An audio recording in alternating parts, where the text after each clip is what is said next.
Hello guys, pakita ko sa inyo kung paano kumita rito sa TikTok Lite. Ito na yung aking points, diba? 402 yen. Yan yung aking points.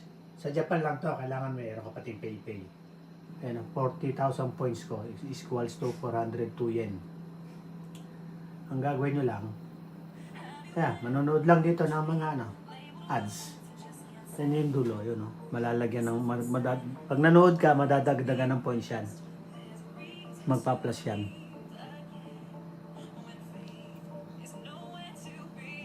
Ayun, no? Nag-plus 1. Tama yung points ko, nadagdagan yon. Naging, yan, 40,214. Yan. At habang nakaipon yan, may ipon yan, madadagdagan din yung equivalence sa yen. Yan, manonood lang.